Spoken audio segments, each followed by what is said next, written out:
all of our country directors and some of our other staff sharing with us today and being all together. It's quite fun. Maybe I'll just start with a couple logistics. If you want to turn on your video, that's great. If you don't feel comfortable, that's fine. But it is always nice to see everybody's faces and get to know each other a little bit more. Please turn on mute if you are not currently on mute, just so that we don't get all the background noise. We will have, we do have Joseph and Barb joining us from Sierra Leone, and Gabrielle and Jorge in Central America. Also, Dave is in Central America. So there's a lot of things, a lot of noise going on. So please, if you could turn off your mic when you're not talking. If you have not had a lot of experience with Zoom, there is a couple different views you can use. One is the gallery view. So if you go up into the corner, you can change the speaker view. So you can either see all of us or you can just see the person who's speaking. It's sometimes a little bit nicer when you can see everybody, but it's kind of your preference for how you like to see everybody participating. Today, what we thought we would do is we'd use the chat box for questions. So if things come up that, one of our people are speaking about, we would love to have you ask some questions, and we can either we had planned to do a question and answer period at the end, but feel free to put some questions into the chat box as we go along. If you have any problems, feel free to call our office. Tegan is standing by. She can do her best to help you. And we can try and troubleshoot any problems you might have. I also wanted you to know that we are also recording this, because we do have quite a few partners that do not use Zoom, and so they've requested that we share this with them later on, and we had people who couldn't make it today. So we do like to put this up on our YouTube channel and share it with different people who wanted to come today. So we are recording it. So just to kind of get started, I think a lot of us are here now. All of our country directors are here. So my name is Wendy Fair. I'm the executive director here at CAUSE Canada. I've been with CAUSE for about 4.5 years. This is a really huge pleasure for me to be able to share with you some of the phenomenal information and work that our teams in countries are doing. I think about all of our country directors. I think about Joseph and Gabrielle and Jorge, and how much knowledge they have and how much passion they have for the people that they are serving. And as much as I try to share with you some of what they share with me, coming from them is just so much better. And they can tell the stories better than I certainly can. And their knowledge and experience is just, it's just really, really inspirational. So I'm very excited to be able to have them share with you a bit today. So in a minute, I'm going to introduce all of our panelists and the people who are joining us from our different offices. But before I do, I want to acknowledge all of our other partners. So not just the people who are working in the field, but I want to first of all say thank you to all of our donors who've done an amazing job at making me feel supported over the last little while. Our board of directors too. This has been a very kind of a edge of our seat kind of time I think for all of us. You never seem to know what's going to happen each day. And I also really want to say a huge thank you to the Government of Canada for all of the support they've given us. So the Department of Foreign Affairs, Trade and Development, they've been incredibly flexible with us. So we've been able to do quite a bit of prevention and response work in all of the countries, well, in Guatemala and Honduras particularly, because of their flexibility. So we had funding under our maternal newborn child health project. And in conversation with them, they said, we're happy to have you assess what's really needed and to make changes to your contract to be able to respond to the needs on the ground. So I'm really, really grateful to them for that flexibility. And I also really want to acknowledge and say a huge thanks to our embassies and to the High Commissioner overseas. So the High Commissioner of Canada in Ghana, and then our embassy in Guatemala, and our embassy of Canada to Costa Rica, Nicaragua, and Honduras have been amazing partners for us. they have all been able to provide funds through the Canadian Fund for Local Initiatives to be able to help us to really respond to some of the needs on the ground.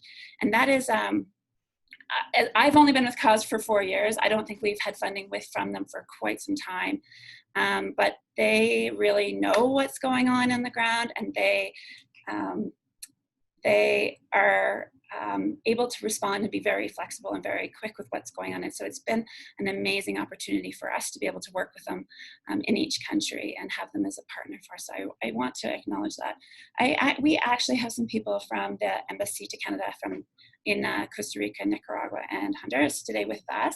And I don't see Kyle here. But I do see, oh, Kyle, there you are. Okay, so I'd like to actually just ask Kyle Sundstrom to say maybe a couple of things to share with you today. Sure, thank you very much, Wendy, and good, I guess, afternoon to everybody. My name is Kyle Sundstrom.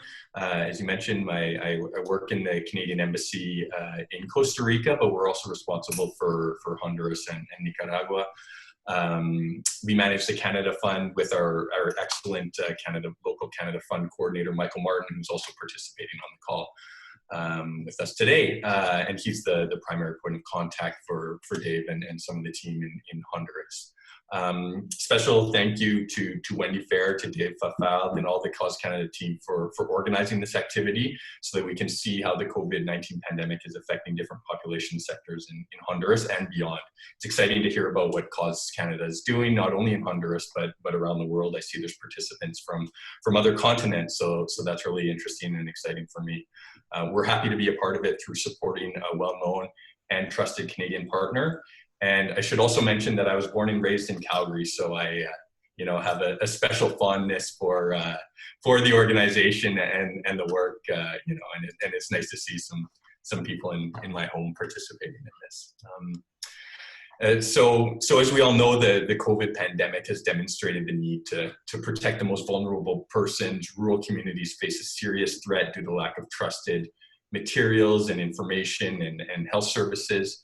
And the project that we're supporting with CAUSE Canada in Honduras, we saw that they were working on addressing these important issues through providing rural communities of Quimistan and Esparta with access to trusted information about the virus on radio and other informational materials, access to medical equipment and cleaning supplies, and access to basic hygiene and nutritional supplies for high-risk families. The project also focuses on strengthening local health workers with protocols for risk assessment and response, as well as to address issues such as sexual gender-based violence and sexual and reproductive health rights.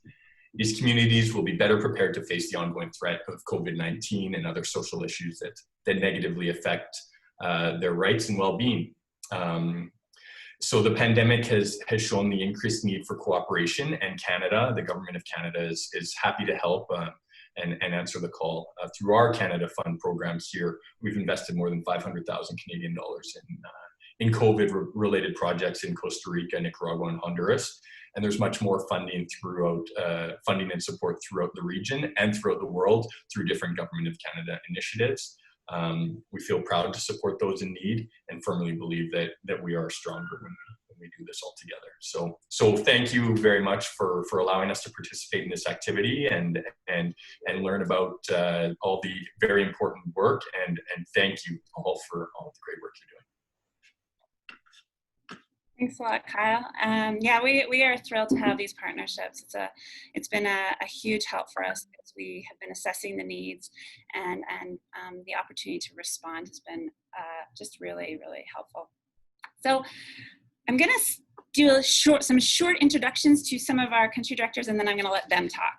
So today we have joining us is Joseph Bangura from Sierra Leone. He's been our country director for you've been working with CAUSE Canada for 15 years, Joseph? Yeah, for a long time. So with Joseph today is Barb McIntosh. Barb is originally from Calgary, and she is working right now with us as our deputy director overseeing all of our finance and human resources in Sierra Leone. Joseph has, as I said, he's worked for CAUSE for a long time, and I have been incredibly grateful to have Joseph on our team, particularly during this time, because Joseph, I've only been with CAUSE for 4.5 years, but Joseph really led the team in Sierra Leone all through Ebola. And CAUSE did do a lot of prevention and response work to Ebola, and Joseph was the head of that. So when we started to look at what was going on with COVID-19 and the potential for impacting any of the countries, it was Joseph that we turned to that said to him, tell us what you did during Ebola and what should we be considering doing. So I really am just so grateful to have Joseph on our team, and I'm looking forward to having him share with us today. We also have Gabrielle, Gabrielle, maybe you could wave. Yeah, there's Gabrielle. Gabrielle has been our country director in Honduras for 4 years, so he hasn't been with us that long. Gabrielle is really dedicated to providing the best programming he can to people, and we were talking to him. Dave and I were talking with Gabrielle last week, and his desire to always look, how do we improve, how do we do better programming, how do we have a bigger impact, is quite inspirational. And I'm looking forward to having him tell you maybe some stories about what's going on in the field right now. And then lastly, we have Jorge, and we have Dave Fafard. So Jorge Sandoval, thank you, Jorge. Jorge is our country director in Guatemala. He has been with CAUSE 14 or 15 years as well. He's a very inspirational leader. His knowledge of the communities where we're working, and his understanding of how to develop projects and how to create sustainability, but then his dedication to helping improve the lives of his country, the people in his country, is just something that I always appreciate from Jorge. I know that I often do when we're considering new projects or when we're considering problems. I do love to brainstorm with Jorge, just because he has so much experience and knowledge, and it comes from such a place of having real impact. And then Dave Fafard, who some of you may know, is from Canmore originally. He's been in Guatemala the last few years. He's a bit stuck in Guatemala right now, and Dave oversees our programs in Honduras and Guatemala, mostly our MNCH and our maternal newborn child health and our adolescent health project. But right now he's helping us with all of our COVID projects. So Dave is going to provide translation for Jorge today. So let's get into it. Maybe Jorge, could you start and tell us a little bit about what's the situation in Guatemala right now? What is your biggest concern for some of the people that we're working with? Okay. Hola, Jorge. Okay. Sí, David.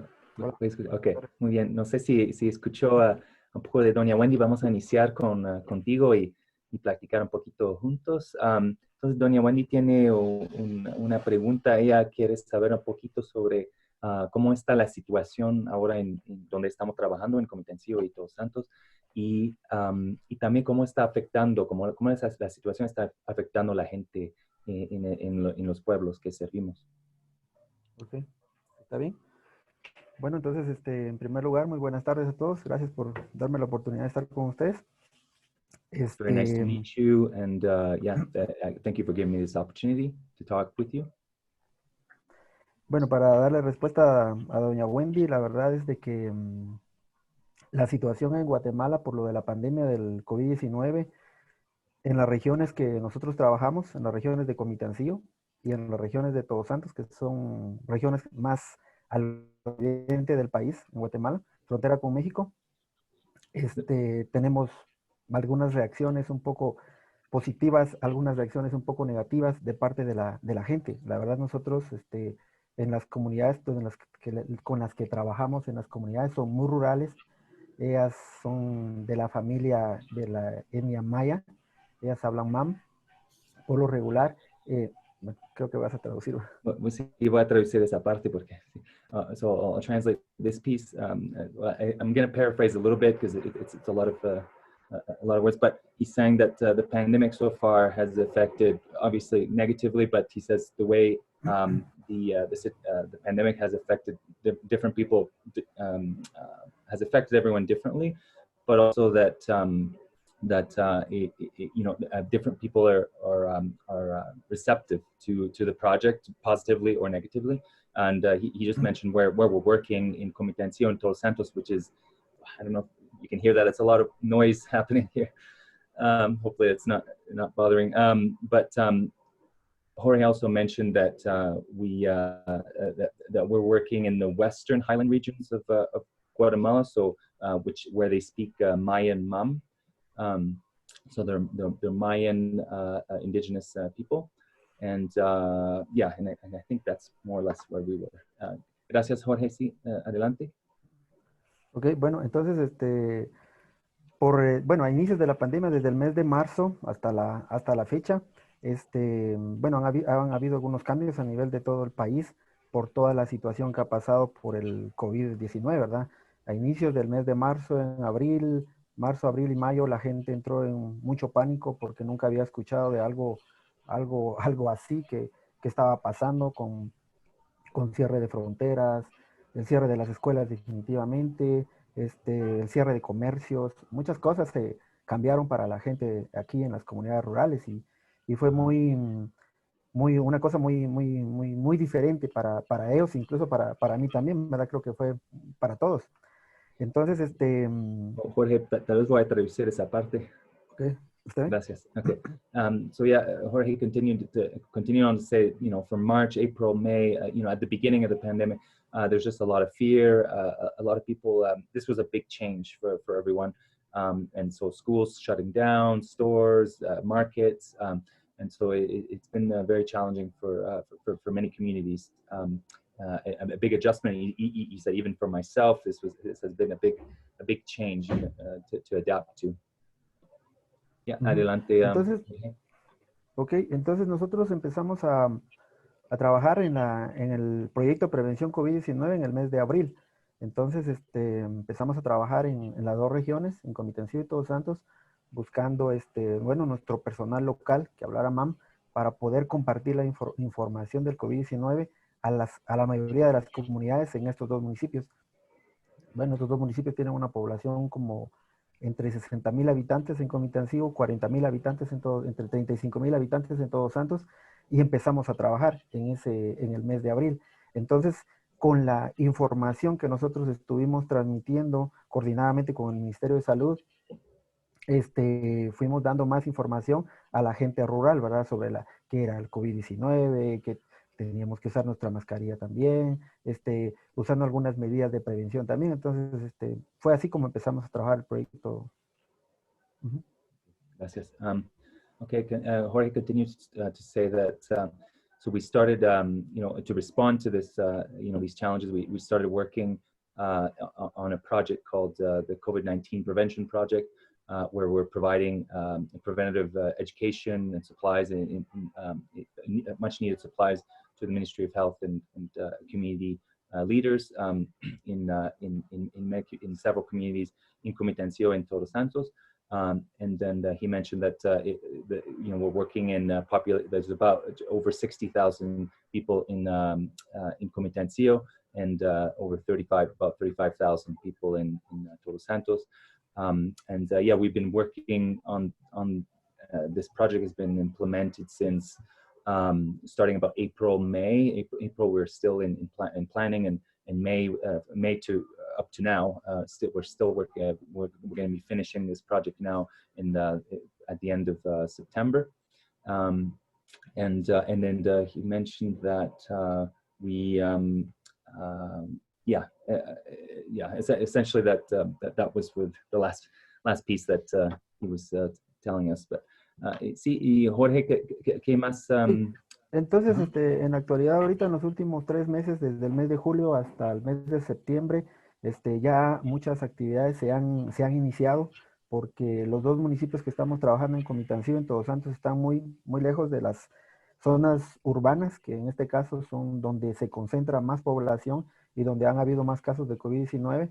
En el caso de Comitancillo han habido pocos casos, 42 casos.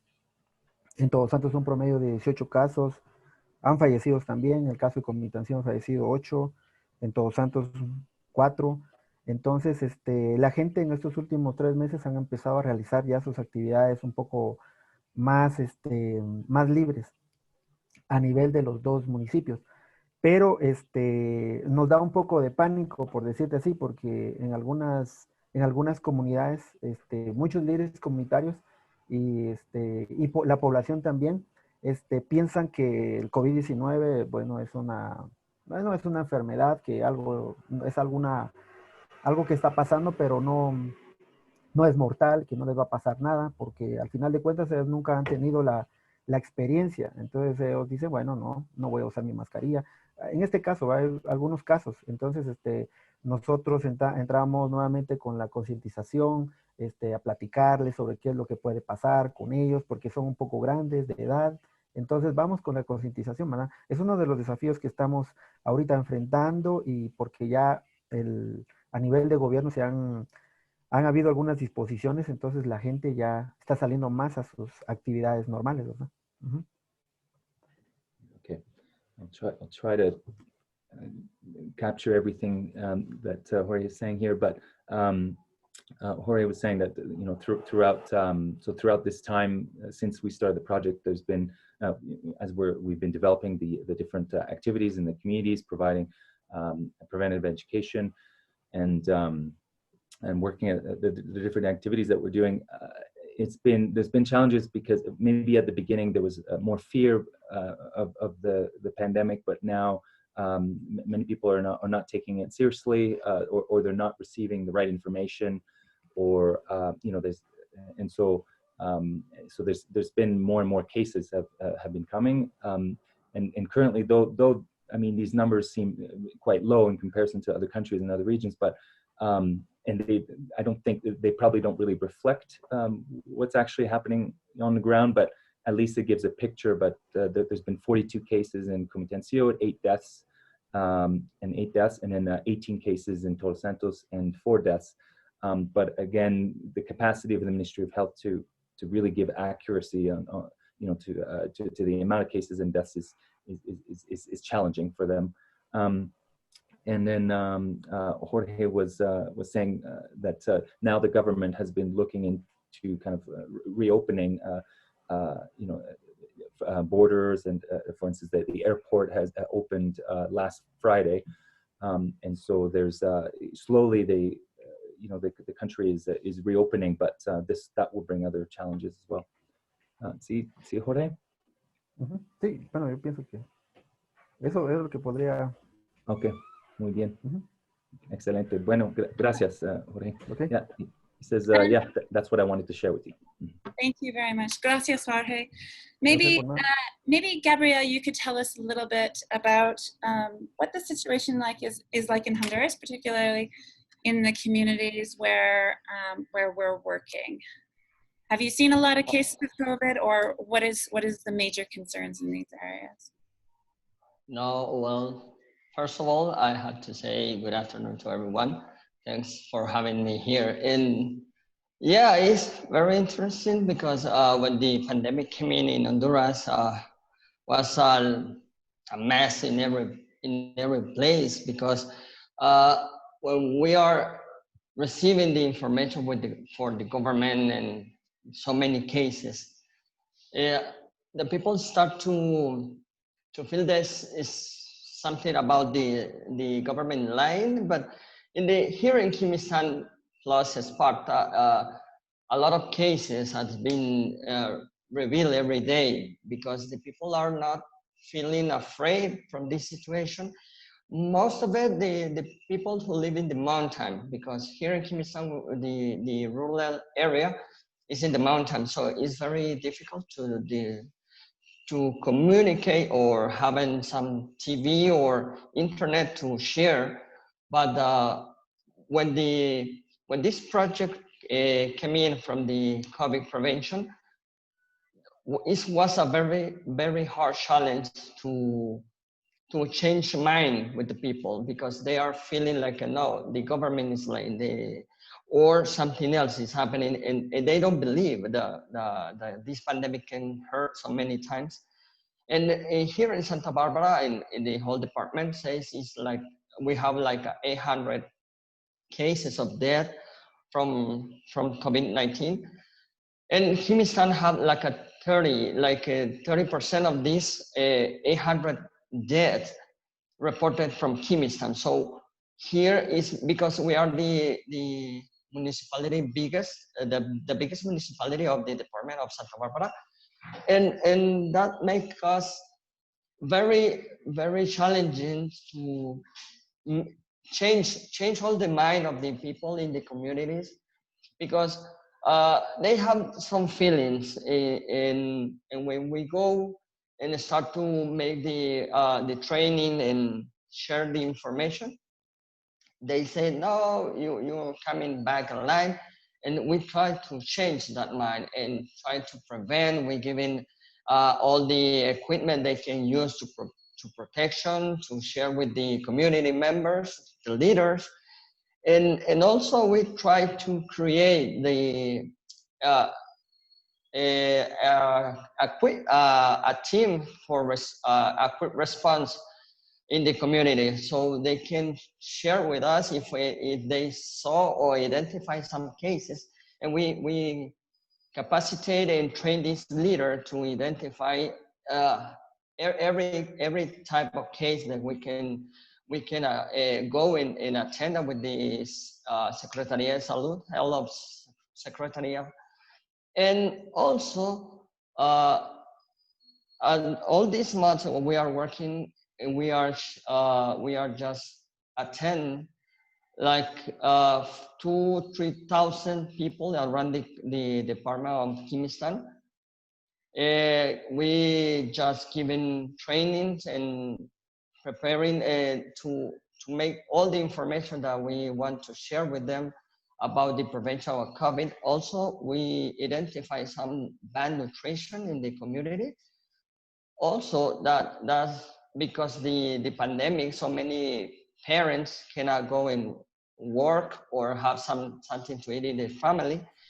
And with this program, we share and we go and we visit this family, the ones who are most needed, and we giving food with the project. And we saw so many changes in these families, because we taking food to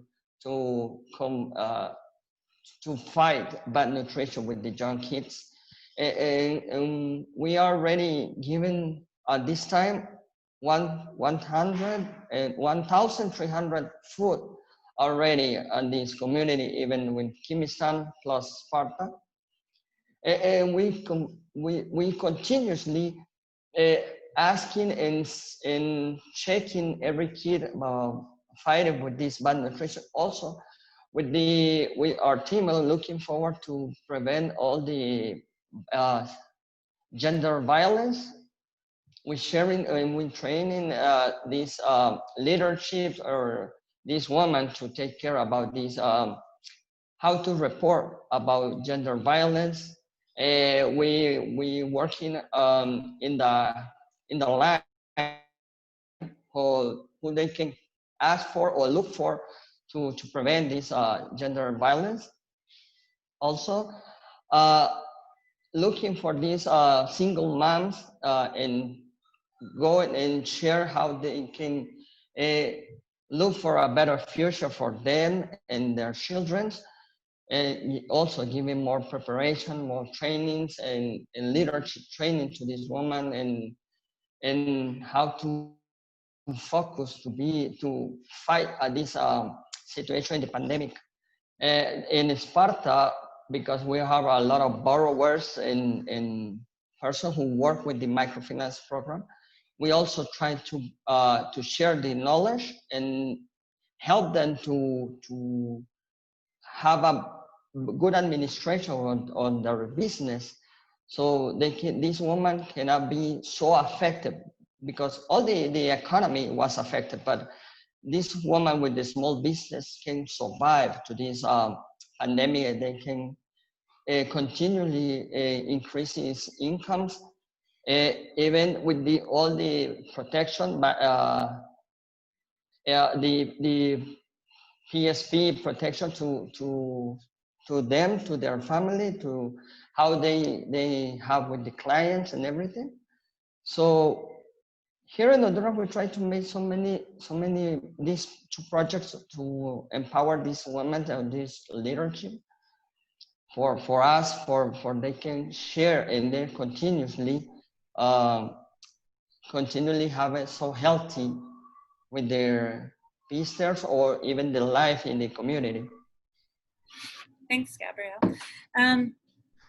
It's really interesting, and I appreciate both you and Jorge sharing a bit about how so many people didn't believe in COVID, and how you've been really focused on trying to stop the pandemic. I guess maybe we could hear a bit from Joseph now and have him tell us, and maybe Barb too, tell us a little bit about what it's like in Sierra Leone, because I know it's a very different environment there. And just, I'd also really love to hear a bit, if you could, about what's your biggest concern for the people we're actually working with. Good afternoon to everybody. I'm Joseph Bangura, the country director for Sierra Leone, Coast Canada. The pandemic, well, we've been hearing about it, but actually in March 2020, finally, that was the time when we started having cases in Sierra Leone. And just as my colleagues have already stated, the disbelief, people not believing on the reality of COVID, up to the moment now I'm speaking, there are a lot of people in Sierra Leone who still do not believe on COVID. It is only by chance that at least, or maybe not testing, because really the testing, when it comes to testing, is almost down. I think that is it. But people did not adhere to the protocols, even on government pronouncements. The curfew and other protocols have to be enforced by the military and the police. But when you talk to people individually, those who tell you they don't believe on the existence of the pandemic are in the higher number. So far, we have slightly above 2,100 confirmed cases so far in Sierra Leone. And out of that 2,165, we have slightly above 1,500 recoveries. And so far, we've got only 72 deaths. That is the status of the COVID in Sierra Leone as far as data is concerned. But then moving forward, the government did not relent to make sure that at least people are protected, though with the task of making them believe that the pandemic is real. There have been series of programs geared towards COVID-19 response. And our cases have been mainly in Freetown, around Freetown, later areas of Bo, Kenema. But for the North, we've so far recorded very, very, very low cases. In Kabbalah, there have been a few cases wherein people are quarantined for 2 weeks, 3 weeks, but none of them never showed positive cases after all that period. So that's why when the pandemic started, and even when discussing with our executive director, we started requesting her to support our staff who are exposed to these people, because it was difficult at the time to ascertain, where is this pandemic? Is it already in Kabbalah? Is it in Makeni?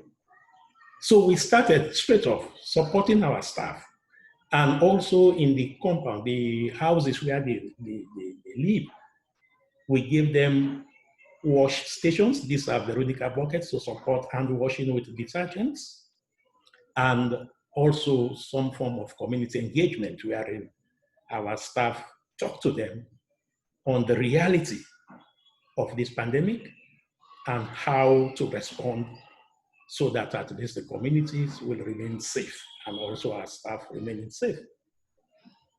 Then I want to take this special opportunity to thank the Canadian government through Wendy for the support provided to at least get a response for the whole of Kwenadougou district.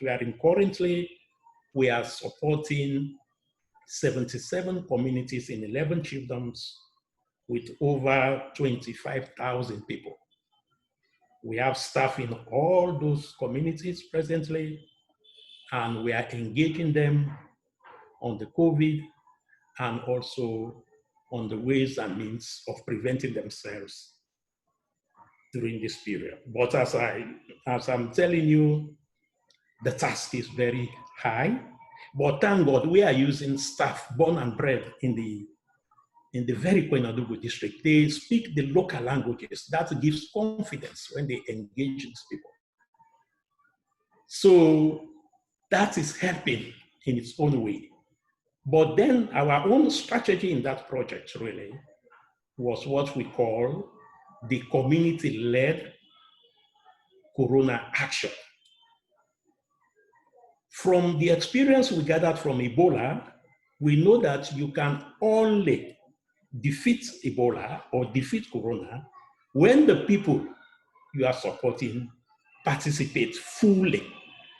Because actually, when you look at all these protocols, they've been within the African setting for long periods. Like when it comes to isolation, in those days, when somebody is sick in the home, you just don't tamper with the person, or when somebody died of an illness that you don't know about it. It is, you go through the chiefs, and the chiefs will send special people to look at this person or to look at this corpse. And there have been some sicknesses wherein people have to be isolated out of the villages. It's not new. So the community-led Corona action is built on what has been practiced by the people. And this fight, we can only win it when we involve the people whom we feel they know about these protocols. And that is what we are working on. That's our biggest strategy, making the people in those communities be the role models, be the people engaging their own people, talking to them about this virus, and then making sure that the communities are safe, and also our staff who are deployed to those areas. So it is going on because I think this is our third month of the program, and we are engaging them on massive sensitization. We have even loudspeakers, big PA systems with jingles in the local languages, hammering whatever messages that we have, so that the least person there, be it a Kuranko, be it a Madingo, be it a Timni, a Limba, gets the message in his or our own language. And we also have the radio discussions at the local radio stations. And again, it's all done in the local languages so that no one is left behind. And also we have drama performances just to capture. If we fail to get you during our community meetings, or maybe during the radio discussions, or maybe during the jingles we play, we'll be able to catch you during our 5-10 minute drama performances related on the Corona virus preventions. So that is what is going on. And it has been a very difficult time because actually the economy, which is not good, and going through Corona has been devastated seriously. The health facilities, which were fragile, are completely overstretched. Some of the facilities, which maybe some of you people you see there for us here, we do not even see them, we don't have them. So that was why I started saying maybe it's by chance, or maybe thanking God that at least there has been no big escalation of the Corona, or else it will be a disaster. Because when you talk of testing, they refer all the test cases in Freetown. And Freetown is not Sierra Leone. So you can just imagine if there had been an escalation, what would have happened here. So we are doing our bit, and as I've already mentioned, we target women. These are people who are more vulnerable. And even our microcredit, our microfinance project is purely 100% women support. And during this Corona, these were people also we targeted with messages, with engagements, and also taking care of the hunger. I know it came during the hunger season. So, here we call the rainy season the hunger season, and food was provided for these groups. And also we targeted these persons with disabilities. These are people who suffer most, even during the Ebola, and having that experience. So when we are putting together the project for the CFLI, we thought that these people are completely vulnerable, and they greatly appreciated the support received through calls, that is with funds coming from the Canadian government. And also adolescent girls, when you have these issues, like just as I keep referring to the Ebola, these are people who suffer most. Even during this coronavirus, we are experiencing more cases of gender-based violence. Even during the times of curfews, everybody was confused. Curfews are meant for people to stay indoors and stay in peace, but that's the time we hear of cases of abuse. So you can just imagine we have so many of these young girls, and generally Sierra Leone has a very young generation. Most of the people are young. So in cases wherein the economy is down, things are hard, prices have skyrocketed, it makes these girls very vulnerable. So these are also our targets. Supporting them, engaging them on the corona and how to stay safe and remain safe. And also we have a package where we will support them so that at least they will be able to run through as the fight against the corona continues. Schooling was disrupted because all our schools were closed from March. It was only a few days ago, the 15th, when kindergartens were allowed to reopen. The primary schools, secondary schools will reopen on the 5th of October. Now preparation is going on, and it's a lot of problem with the parents who had missed their economic activities for quite some time. Now they have the responsibility to look for funds to get uniforms, learning and reading materials, writing materials, and trying to get their children to school. These are very serious issues right now in Sierra Leone. How do parents prepare the reopening of schools for their kids? And also on our side, we have the schools we support. Like during the period up to now I'm speaking, we have had students whom was supporting directly in the primary schools, junior secondary schools, and senior secondary schools. And all these pupils, most of them had to take the national primary selective entrance examination, which qualifies them to go to the junior secondary school. And we have those going from the junior secondary school to the senior secondary schools, and from the senior secondary schools to the tertiary institutions. We were able to support them with tablets because there was no schooling going on, nothing. And we saw most of these children just there idling around. The tablets helped them. And we had some good stories from the NPSC exam. In fact, yesterday they are out already. The results are out. We are yet to get the ones for Kabbalah. These tablets, with the support of our course kit staff, really helped them. We even asked some of our staff to support them with classes. They go, they meet them under a mango tree, under a cutberry, they support them with the subject they feel they have problems with.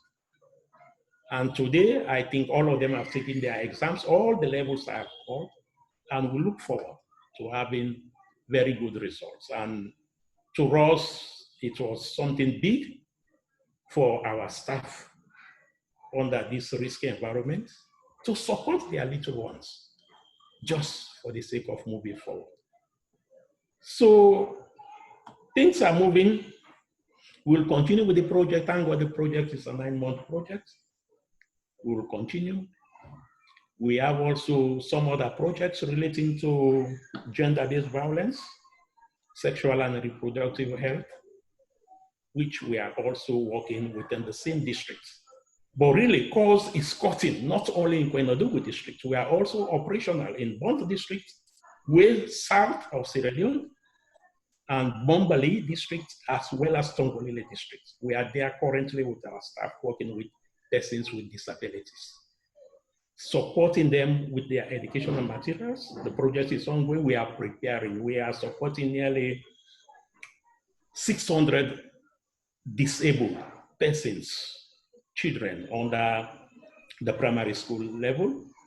And we have 100 in the secondary, and we have funds also supporting those going to the tertiary, those that have the requisite qualifications to go. We support them with mobility devices, and even when the devices we are out, we support them to have them repaired. We also give them small businesses, and these businesses are helping them fortune, even during these difficult times. Those businesses are helping them. And also we place them on apprenticeships, because begging every day does not solve the problem. Learn a trade. Now most of them, they are carpenters or they are blacksmiths. Most are tailors, and later we provide them with startup kits, which make them to earn a living with dignity within their communities. And it is paying off. Like in Musaya, one of the communities, now we have disabled persons in the Chiefdom Committee. Something years back you never hear about. Why? Because now people have learned that disability is not inability.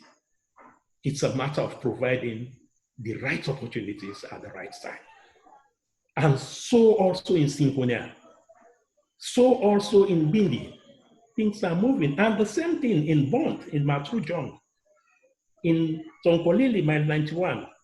Most of all the heads of the disabled people organizations are all coming from core support. All of them, the chairpersons right now on all these 4 districts. So Joseph, I'm going to in for a second. Thank you. I want to just make sure we leave some time for questions. Okay. Thank you, Wendy.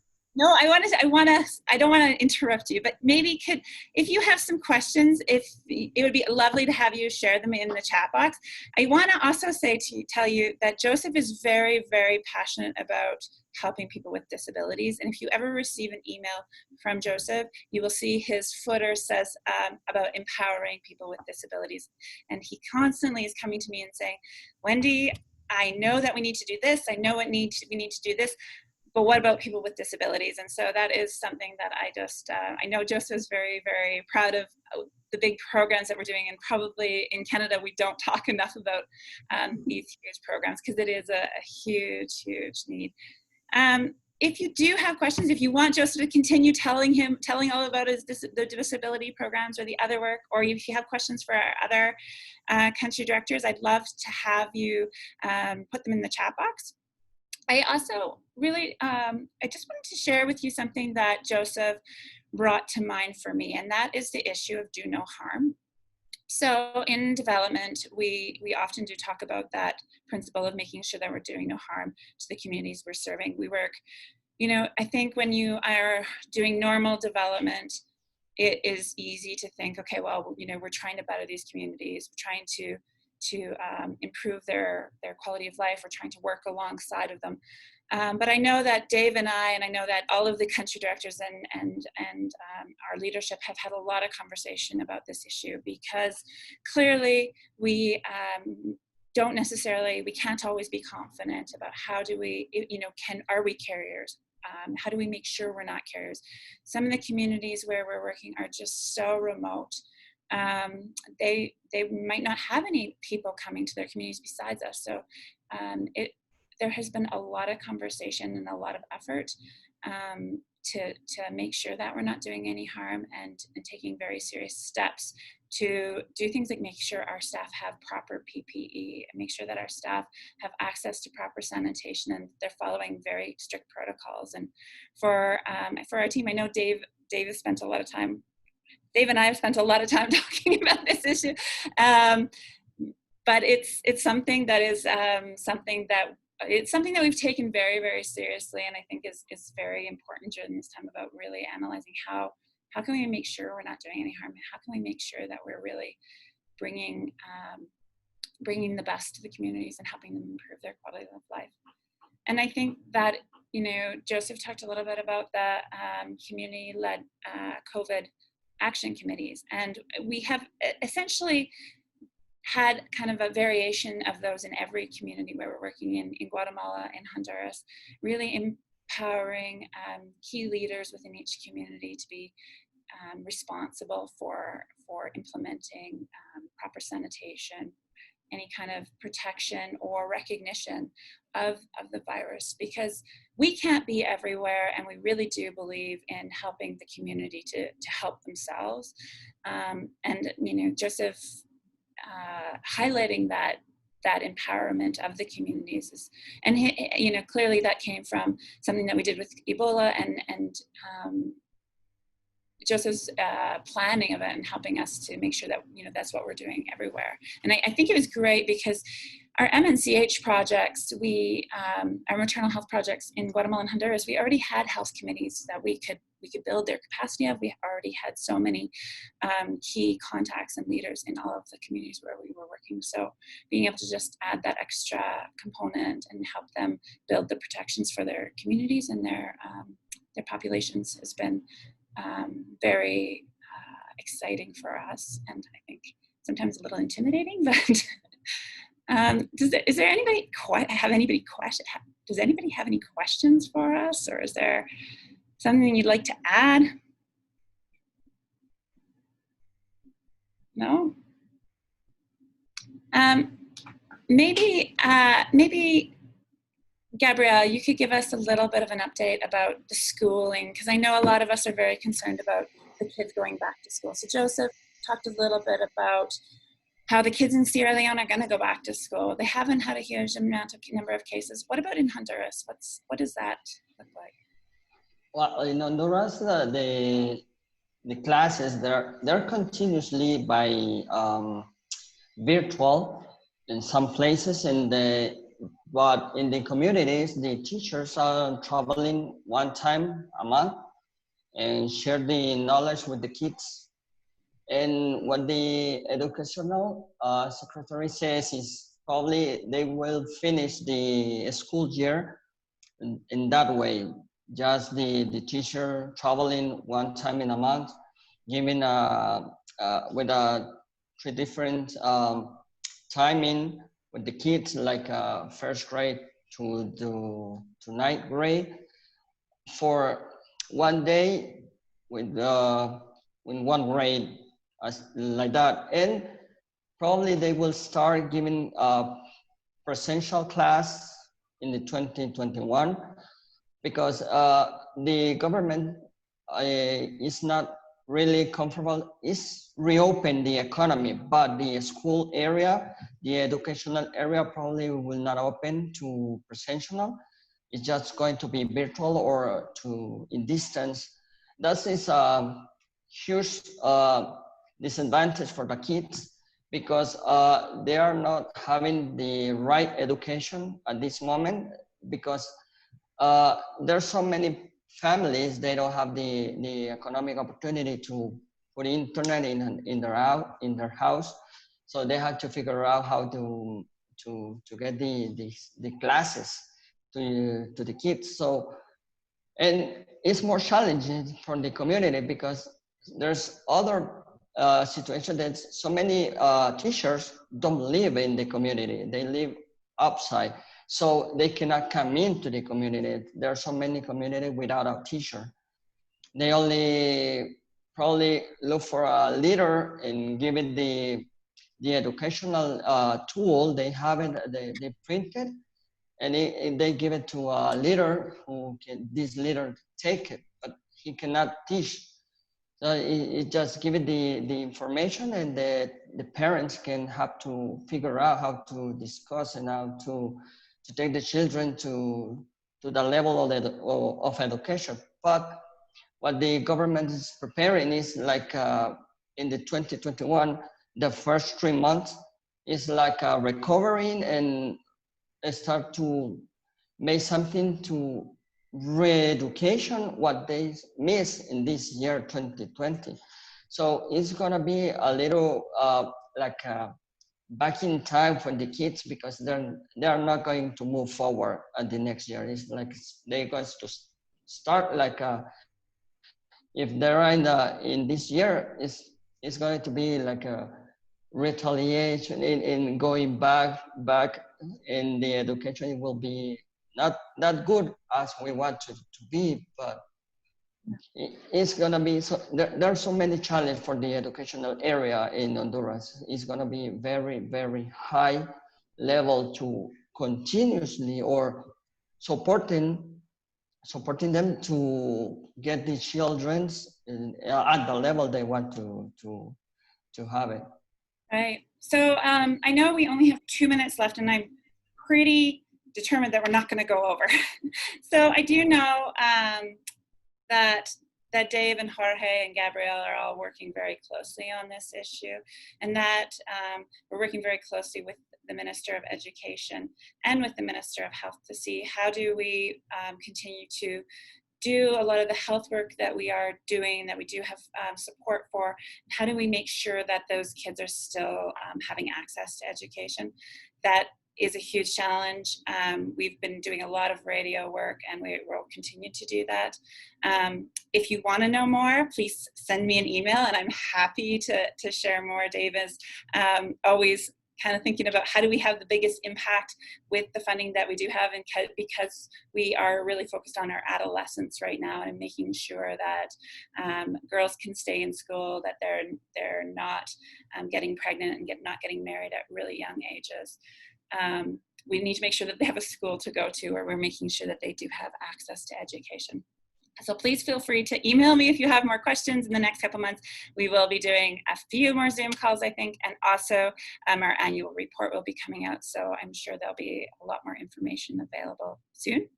I just also wanted to let you know, people are always asking us, is there something we can do? How do we get involved? And this month we're running the Race to Kabbalah, which is a race focused on raising funds and awareness about all of the adolescents that are out of school right now and all of the kids that are out of school.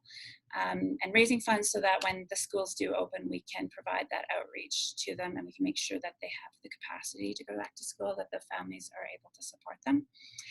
If you're really ambitious, you could run the 45 kilometers of the race from now until September 30th, which is when the race wraps up. If you aren't feeling that ambitious, and some people are laughing because we've been doing it all month, and it's been a very fun event. If you're not feeling that ambitious, feel free to also sponsor someone or to get involved. You can go to our website and look up the Race to Kabbalah. I think we're about $600 away from reaching our goal. And as most of you will know, that normally at this time of year, we have the Canmore Rocky Mountain Half Marathon, which raises us about a pretty substantial amount each year. So this is kind of to take the place of that, but also to do something new. And I think people are really enjoying that. We're also looking for volunteers. There's tons of opportunities. Right now, we're particularly interested in getting some new board members or getting some new committee members. So if you're interested in being involved with that, then please check our website. And then, again, I just want to say thank you so much for coming today. Thank you for your interest. Thank you for your support. And please don't ever hesitate to reach out to me or to Tegan or anyone in our office if you have questions or would like more information about the work we're doing. So it's 101. If you would like to stay, I'm happy to answer any questions that you might have. Otherwise, maybe we can sign off now. Thank you very much for coming today. Thank you. Thank you. Thank you. Thank you for Michael and Kyle for showing up, and for from Costa Rica, and also Joseph and Jorge. Yeah, thank you all. Thank you for this opportunity. Thank you everyone for this moment. Thank you, Joseph. Thank you, Barb. Thank you. Nice to see everybody. Cuídense, mucho gusto. Thank you, Jorge. Por nada, doña Wendy. Thank you, everyone.